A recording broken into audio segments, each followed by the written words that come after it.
39 ነጋዴዎች ንግድ ፍቃድ ሳይወጡ ሲሰሩ መያዛቸውን እንዲሁ ሰምተናል። መስመር ላይ ደግሞ አሁን አንድ እንግዳ አለን። እንግዳችንም እንግዲህ ቤተኛ ነው።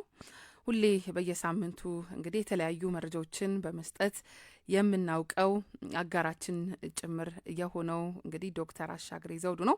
ዶክተር አሻግሬ በአዲስ አበባ ዩኒቨርሲቲ ተባባሪ ፕሮፌሰርና የኢትዮጵያ ሸማቾች ተቆርቋሪ መብት ድርጅት የስራ አመራር ቦርድ ሰብሳቢም ናቸው።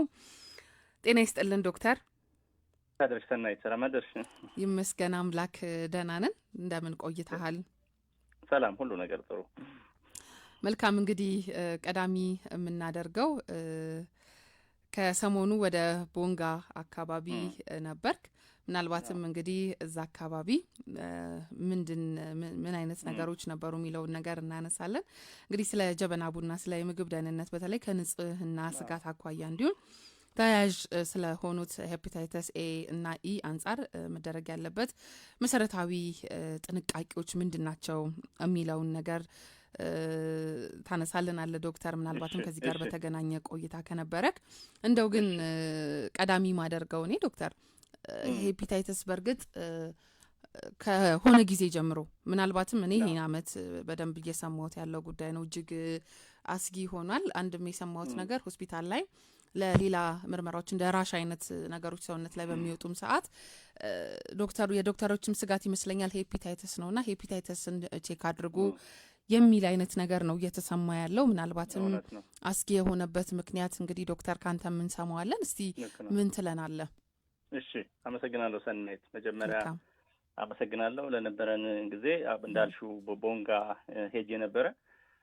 በዚሁ ማስታወቅ የምፈልገው ፒኤችዲን ያጠናሁት የጫካ ምግቦች ላይ እንደ እንጉዳይ ያሉት ከ15 ዓመት በፊት ቦንጋ ቤኒሻንጉል አካባቢ ነው። የጫካ ምግቦችን አንዱ እንጉዳይ የሚባለውን ማለት ነው። ያው ጥላሁን ገሰሰ እንጉዳይ ነሽ ብሎ የዘፈነለትን በፊት ስለ እንጉዳይ ብዙ ማውራት እችላለሁ፣ ግን ከቦንጋ ጋር እና ከከፋ ጋር በጣም ቅርበት አለኝ። አካባቢውን በጣም ነው የምወደው። ጫካ ነው። ያው ደቡብ ምዕራብ በጠቅላላ ብዙ ሰዎችን ቢጎበኙ ብዬ እመክራለሁ። ለብዙ ሰዎችም እያልኩ ነው። አዲስ አበባ ከጠፋው የምታገኙኝ ቦንጋ ነው ላለው ሁልጊዜና በጣም ሪፍሬሽ ማድረግበት ቦታ ነው። ለሰዎችም እመክራለሁ ራሳቸውን ከተፈጥሮ ጋር ቢገናኙ በጣም ብዙ ለውጥ ያመጣል። አዲስ አበባ ሩጫ ይበዛል፣ እዛ ግን ህይወት ቀዝቀዝ ትላለችና ራስን ማዳመጥ አንዳንዴም ጥሩ ነው። በጣም ኔቸሩም ልዩ ነው። በጣም በጣም እሺ። እና የሄድኩበት ዋናው ዓላማ ከቦንጋ ዩኒቨርሲቲ ጋር በመቀናጀት ለዚህ ለኮፕ 32 የአካባቢውን የተፈጥሮ ጸጋ እንደ ሾኬዝ ለማሳየት ያለውን ተፈጥሮ ጫካ ቡና ጋር በተያያዘ ማለት ነው። እሱን ከፕራይቬት ሴክተር ጋር የምንሰራው ስራ ነበርና ኢትዮጵያ ለኮፕ 32 እየተዘጋጀች ነው። ስለዚህ ቡና ደግሞ ትልቁ አቅማችን ነው። የጫካ ቡና ደግሞ የበለጠ ነው። ግን እንደምታውቂው አሁን አውሮፓኖች ብዙ ጥያቄ እየጠየቁ ነው። ጫካ ምንጣሮ ከቡና ገበያችን ላይ ችግር ላይ ያመጣ ነው። እኔ ደጋፊ ነኝ። ብዙ ቦንጋን ማቃትና አሁን ሲሄድ ጫካው እየተገለጠብኝ ሄዷልና ብዙ ይሄ ሰዎች ፍልሰት አለ በየአካባቢው። በዛ ምክንያት ደኑ ይጨፈጨፋል። ስለዚህ አሁን አውሮፓ አንድ ክራይቴሪያ አውጥታለች። ማንኛውም ቡና አምርቶ የሚልክ ሀገር የጫካ ካልተጎዳ አልገዛም ብላለችና ለአካባቢው ጥበቃ ጥሩ ዓላማ ነው ብዬ ነው ማስበውና ብዙ ወደ ደቡብ ምዕራብ ያለው የቡና አቅርቦት ከጫካ ጋር የተያያዘ ስለሆነ ያው እየቀነሰ ስለሄደ የአየር መበከሉም ክላይሜቱም ካርቦን ዳይኦክሳይድም የሚጨምረውን እነዚህ ናቸው ኦክሲጂን የሚሆኑንና ይሄንን ጥረት እንግዲህ ያንን ቦንጋና አካባቢውን ተፈጥሮውን አንድ የኮፕ 32 ሾኬዝ ለማድረግ ወይም ለማሳየት መሰራት ያለበትን ስራ ከክላይሜት ሰዎች ጋር ያው ፉድ ሲስተምስ ክላይሜትን ካልያዘ ካሁን በኋላ አይቀጥልም ተብሏል እና በሱ ምክንያት ይሄንን ያቀናጀ ከቦንጋ ዩኒቨርሲቲ ጋር የሚሰራ ስራ ነው። በቅርቡም በዚሁም አያይዘው በኤፕሪል ከምርጫ በፊት ቦንጋ ዩኒቨርሲቲ ዓለም አቀፍ የኮፊ ኮንፈረንስ ያዘጋጃል። ኢንተርናሽናል ዓለም አቀፍ ቡና ኮንፈረንስ። አንዱ ዓላማውም የአካባቢውንና አቅሙን ለገዢዎች ለዓለም ለማሳየት ነውና ለዚህ ለመስራት ነው የሄድኩት ለማለት ነው በዚህ ጉዳይ ላይ እና አካባቢው ግን ቅድምም አቶ እንዳለው መኮንን እያልሽ ነበረ ከቤንች ማጂ ድረስ ያለው ተፈጥሮ በጣም በጣም የሚገርም ነው። በትክክል እውነት ነው። እሺ ከዚህ ጋር ተያይዞ ነው። ስለዚህ ወደ ጂማ ቦንጋ ከተካሄደ የዛሬ የምግብ ደህንነታችን ትኩረት የሚያደርገው እንግዲህ ቡና ላይ ነው ብለን ነው ያያዝኩት። በዚህ አያይዤ ቅድምም አንቺ እያነሳች ነው መጀመሪያ ወደ ተፈላውና አቀራረቡ ከመሄዴ በፊት ቡና በራሱ ሪስክ አለው ወይ የምግብ ደህንነት ችግር ይሆናል የሚለውን ማስረዳት ፈልጋለሁ። በጣም ደስ ይላል።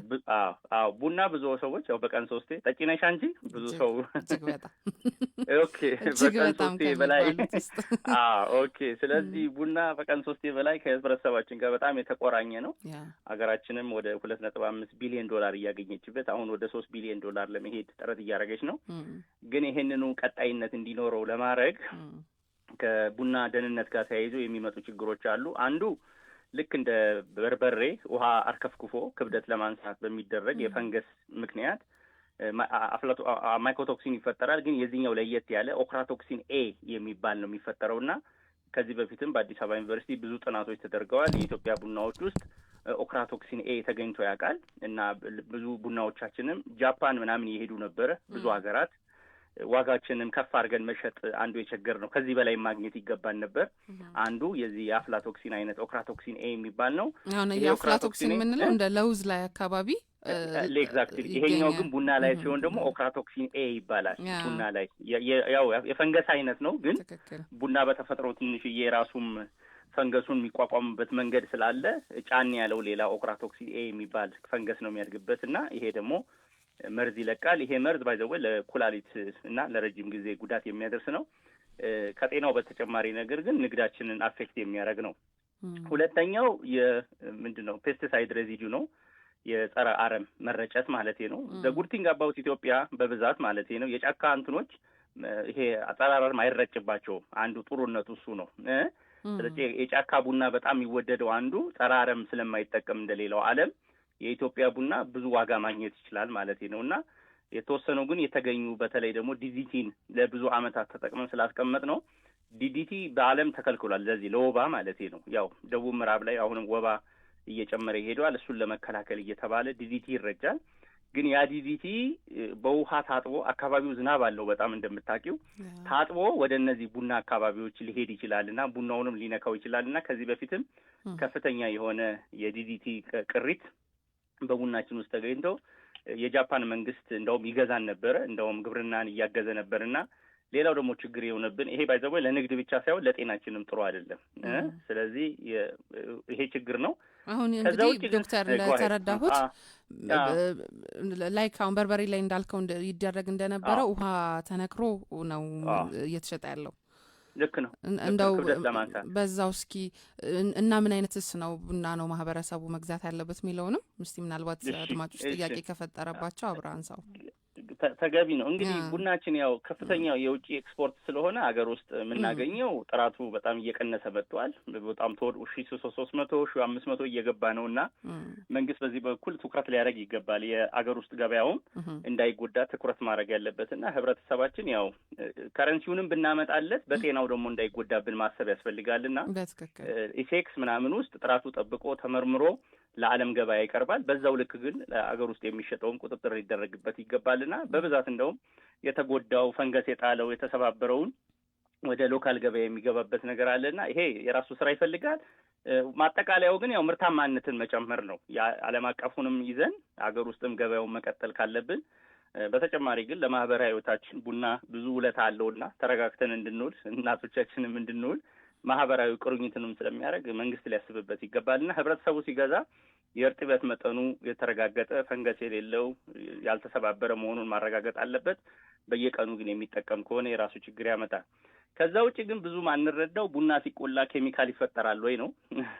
ቡና በጣም በከፍተኛ ሙቀት ሲቆላ አክላራማይድ የተባለ መርዛማ ኬሚካል አሁንም ካንሰር የሚያመጣ ይፈጠራል። አሁን ሰው ጉድበል ነው የሚለው፣ ግን እኔ እዚህ ጋር ማስረዳት አትበሉ። ግን ከዚህ በፊትም ሰምቼ ስለማቅ ነው። ለምሳሌ ኪኔቶ የገብስ ይቆላል ካንሰር ያመጣል እየተባለ አንዳንድ ኒውትሪሽኖች ነገሮችን የሚያጋንኑት አለ። ግን እዚህ ላይ መረዳት ያለብን መጠንና ድግግሞሽ ነው ችግር የሚያስከትለውና የምንጠቀመውን ነገር ከገደብን አይደለም ብዛቱን ካሰባጠርን እንጂ እኔ ለሌላውም ኒውትሪሽኖች መምከር የምንፈልገው ህብረተሰቡን ባናስደነግጠው። አንድ ነገር አለበት ማለት ጉዳት አለው ማለት አይደለም።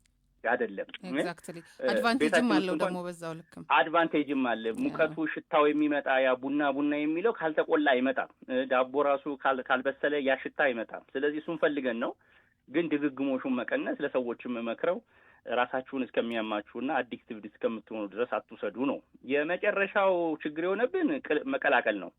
እንደምታውቂው ቡና በየቦታው የጠራ ቦታ ካልሆነ በስተቀር በገብስ የተቆላ ገብስ ምን ያህል ታውቂያለሽ?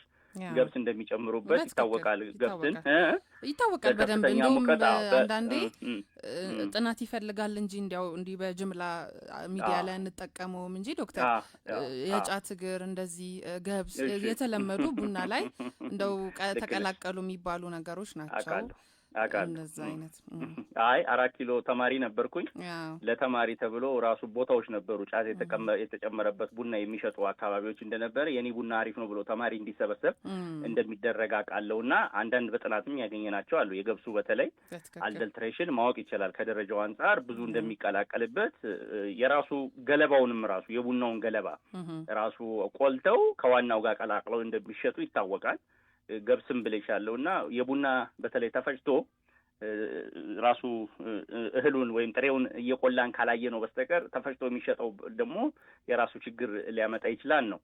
ስለዚህ እነዚህ ነገሮች ቡና ላይ አሉ ስል እንግዲህ ሰው የምን እያለ ነው ምን እንጠጣ ሊሉኝ ይችላሉና ሁሉንም ነገር በመጠንና በተገቢ እናርገው ነው። ከዛ ውጪ ግን የመንግስት ቁጥጥር እና ትሬሰቢሊቲ ሌላኛው ጥያቄ የሆነው እዚህ ቦንጋ የሄድኩበት አንዱ ምክንያት ደግሞ ዓለም አቀፍ እየጠየቁ ያሉ ትሬሰቢሊቲ ማለት ቡናው የት ነው የተመረተው፣ በምን ሁኔታ ነው የተመረተው፣ እንዴት ነው የተቆላው፣ ካልመዘገባችሁልን አንገዛችሁም ደግሞ ተብለናል እና መከራችን እየበዛ ነው። ያው ኢትዮጵያ ትልቁ ሀብቷ ወይም ብዙውን ነገር የምንሰራው ከቡና ገቢ ነው። አሁን ቀጥሎ ወርቅ መጣ እንጂ ቡና በዓለም አቀፍ ፖለቲካ ውስጥ የገባም ስለሆነ አስማች አስፖሽብል ጥቅሙን እኛ እንዳናገኝ በብዙ ነገር ያዳክሙናልና እንግዲህ ገዢዎች እነሱ ከሆነ ህጉን ማሟላት ተገቢ ነውና ቅድም ያልኩሽ የዲፎረስቴሽን ጫካ መመንጠር ትሬሰቢሊቲ እየተጠየቅን ነውና እነዚህን ቡና ላይ ትኩረት ማድረግ አለብን ነው። የመጨረሻ ቅድም ያነሳሽው በየቦታው ሰርኩሌት እያደረገ ያለ ዜና አለ ስለ ጀበና ቡና ንጽህና ተያይዞ ሄፓታይተስ ሊተላለፍ ይችላል የሚለው ኮንሰርን ነው። አንዳንድ ጊዜ ብለነው የተሆነውን ነገር እላለሁ። ባሏ ሰምቶ ታንቆ ሊሞት ነበር እላለሁና እንደ ምግብ ባለሙያ እነዚህን ጉዳዮች ዛሬ አይደለም ማለት የጀመርነው የቆየ ነው።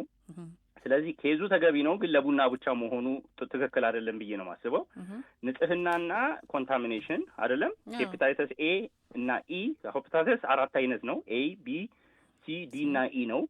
ቢ፣ ሲ እና ዲ ከሴክሹዋል ኢንተርኮርስ ወይም ከደም የሚተላለፍ ብቻ ነው እንጂ በኮንታሚኔሽን የሚመጣ አይደለም። ያው ሄፓታይተስን የምንፈራው ለምንድን ነው? ጉበት ስለሚመታ ነው። ብዙ ሰው ኢትዮጵያ ውስጥ የሄፓታይተስ እንትን በጣም እየጨመረ መጥቷል።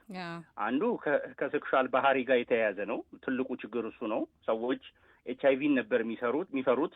አሁን ግን ወጣቱን ብታየው የሴክሹዋል ባህሪው በጣም ስለተቀየረ ለሄፓታይተስ በጣም እየተጋለጠ ነው። ይሄንን ደግሞ መንግስትም ትኩረት ሊያደርግበት ይገባል። እሱ የኔ ፓርት አይደለም፣ ግን አሁን የተነሳው ሄፓታይተስ ኤ እና ኢ የሚተላለፈው ደግሞ ኮንታሚኔትድ ከሆነ ከተበከለ ውሃ፣ እጅ፣ የሰዎች ንጽህናና ውሃ የሚተላለፍ ነው። ስለዚህ ሰዎች ወደ ጀበና ቡና ያመጡት ብዙውን እንደምታዩ ጀበና ቡና የምንጠጣባቸው ቦታዎች ሴቶቹ ሲያጥቡት አይቻቸሽ ይሆናል። በቂ ውሃ የላቸውም አይደል? አንዱን ስኒ በአንዱ እየቀላቀሉ ሰዎችም ይጠቀማሉና ይሄ ሊሆን ይችላል ነው፣ ግን ጥናት ይፈልጋል። አበንደስታል እኔ አንዳንዴ እንደዚህ አይነት መረጃ የሚሰጡ ሰዎች ባለፈውም ብዬሻለሁ፣ ሚኒመም ዲግሪ ካልያዙ የምግብ ደህንነት መረጃ ባይሰጡ ብያለሁ። አበንደስታል ቢኮዝ ገበያው ላይ የሚያመጣው ችግር አለ። ምክንያት ሊኖር ይችላል፣ ግን መረጃውን ማምጣት አለብን። ሰዎችና የተቆጣጣሪ አካሉን ማድረግ ያለበት ለእነዚህ ለቡና ለሚያፈሉ ሴቶች እና ለሚያቀርቡ የንጽህና ኢንስትራክሽን እና ሚኒመም ሪኳየርመንት ሊያስቀምጥላቸው ይገባል። እኔም እየጠየቅኩ ያለሁት በየቦታው ቡና ብቻ አይደለም የሚሸጠው፣ ምግብን በየመንገዱ ይሸጣል፣ በየአካባቢው ይሸጣል አይደለም። ስጋ ቤት ራሱ አሁን ሰው ከሄፓታይተስ ነፃ ነው ወይ? ሰውየው ስጋ ቆራጩ ጤነኛ ነው ወይ? እጁ ጤነኛ ነው ወይ? ሁሌ ይታጠባል ወይ? ስለዚህ ያልበሰለን ነገር መብላት፣ መነካካት ሄፓታይተስ ያመጣብናል። ስለዚህ አንዳንድ ሰዎች ባህላችንን ለመንካት የመጣን ይመስለናል ስለ ምግብ ደህንነት ስናወራ፣ ግን ባህሎቻችን ከምግብ ደህንነት ጋር ሊቀናጁ ይገባል ማለት ነው። አበንደሳን ጥሬ ነገር መብላት እንደዚህ አይነት የቡና ባህሎቻችን በየገበያው የሚመጣውን ቡና በራሱ ችግር የለውም። ስለዚህ ያቀራረቡና ሁኔታው ስለሆነ አሁን የቀረበውን የዚህ ሄፓታይተስ ኤ እና ኢ ጉዳይ በጣም አሳሳቢ ነው። ህብረተሰባችንን እየጎዳብን ያለው ምርመራውም ተካሂደው ከ40-30% በላይ በአሁን ሰዓት ሄፓታይተስ በከተማ በኢትዮጵያ በጣም እየጨመረ መሆኑን ይታያልና በሴክሹዋል ቢሄቪየርም ያለውን ከምግብ ጋርም ተያይዞ ያለውን ከምግብ አቅራቢዎች ጋርም ደግሞ እንዳያስተላልፉብን የጤና ምርመራ እንዲያደርጉና እንደዚህ አይነት ሰዎች ከምግብ ስርዓት ውስጥ ጤነኛ እስከሚሆኑ ማድረግ ይቻላል። እንደ ሄፓታይተስ ቢ ሲ ያሉትን ክትባትም አለው። ያው ውድ ስለሆነ ነው በሀገራችን። በተለይ ለጤና ሴክተር እንደሚሰራው የጤና ሴክተር ሁሉም ይከተባል። ግን በሚያሳዝንሽ ሁኔታ የምግብ አቅራቢዎቻችን ግን አይከደዱም ሄፓታይተስ እንዲከተቡ። ስለዚህ እኔ ዋናው ምግቡን የሚሰጡን ሰዎች ይከተቡልን። ከዛ ደግሞ ጤና ጣቢያ ውስጥና ሕክምና ውስጥ ያሉት ደግሞ ቢከተቡ ጥሩ ነው እላለሁ። የዛሬ ያለኝ መረጃ ይሄ ነው። ሰናይት አመሰግናለሁ። በጣም ትልቅ መረጃ ነው ዶክተር ሼር ያደረከን። በጣም ነው የምናመሰግነው። ሁሌም ያው እኔ እንደው ሁሌ ከምስጋና በላይ እንደው ምን አለ በሚለው ነው እንጂ እያደረክልን ያለው ነገር ትልቅ ነገር ነው ዶክተር። ብዙ መረጃዎችን ነው ቲፕ የምታደርገን። አድማጮችን በእርግጠኝነት በዚህ እንደሚደሰቱ ሆፕፉል እርግጠኛ ነኝ በጣም። ዶክተር መልካም ቅዳሜ ይሁንልን። ሳምንት ሰው ይበላል። አመሰግናለሁ። መልካም ቀን። ቀጥለናል አድማጮች። አራዳ ሸማችን ነው በመከታተል ላይ የምትገኙት። መልእክት ሰምተን ሙንድ ሙዚቃ ተገባብዘን ደግሞ ወደ መጨረሻው ወደ መገባደጃው መረጃዎቻችን የምናመራ ይሆናል። አሁንም አብራችሁን ከኛ ጋር ቀጥሉ።